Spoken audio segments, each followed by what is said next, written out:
नमस्कार। इन खबर में आपका स्वागत है। किसानों ने सरकार के प्रस्ताव को खारिज कर दिया है और कहा है कि 5 साल के कॉन्ट्रैक्ट के लिए जो प्रस्ताव दिया गया था वो उसे हरगिज मंजूर नहीं है। आखिरकार ये 5 साल का कॉन्ट्रैक्ट क्या है? तो आपको बता दें कि वर्तमान में सरकार 23 फसलों की खरीद एमएसपी पे करती है, लेकिन उसके लिए कोई नियम कानून नहीं है और किसान मांग कर रहे हैं कि उनकी फसलों पर एमएसपी के लिए गारंटी का कानून बनाया जाए। इसी को लेकर के किसान आंदोलनरत हैं, दिल्ली कूच करना चाहते हैं, लेकिन शंभू बॉर्डर पर उन्हें रोक करके रखा गया है। इधर सरकार किसानों से बातचीत भी कर रही है। रविवार को ही बातचीत में 5 साल के कॉन्ट्रैक्ट के लिए ऑफर किया गया था, जिसमें कि दाल, मक्का और कपास को 5 साल तक खरीदने के लिए सहकारी समितियां कॉन्ट्रैक्ट करेंगी।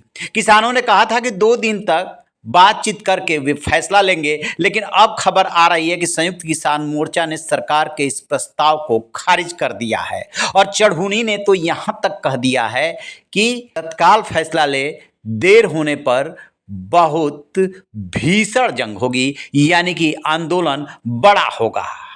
वो और भी फसलों को इसमें जोड़ने की मांग कर रहे हैं।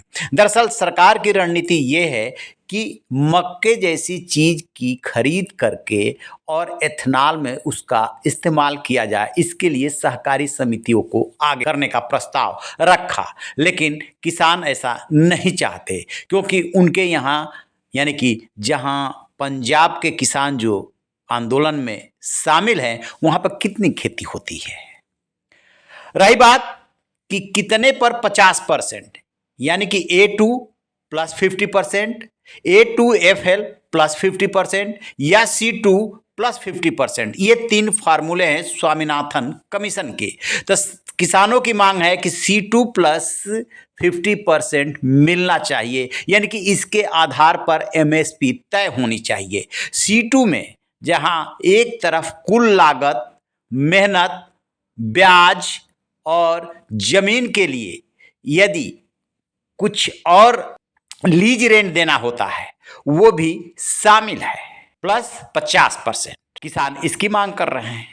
सरकार के बारे में खबर आ रही है कि A2 प्लस FL प्लस 50% के लिए वो तैयार है, जबकि कुछ किसान संगठनों का कहना है कि सरकार ने इस पर कोई स्पष्टीकरण दिया ही नहीं है, यानी कि ये ग्रे एरिया है। तो अब देखते हैं कि जिस तरीके से आनन फानन में किसानों ने इस प्रस्ताव को खारिज किया है, उसके बाद उनका नेक्स्ट कदम क्या होता है। आपकी क्या राय है? कमेंट बॉक्स में जाके कमेंट जरूर कीजिएगा।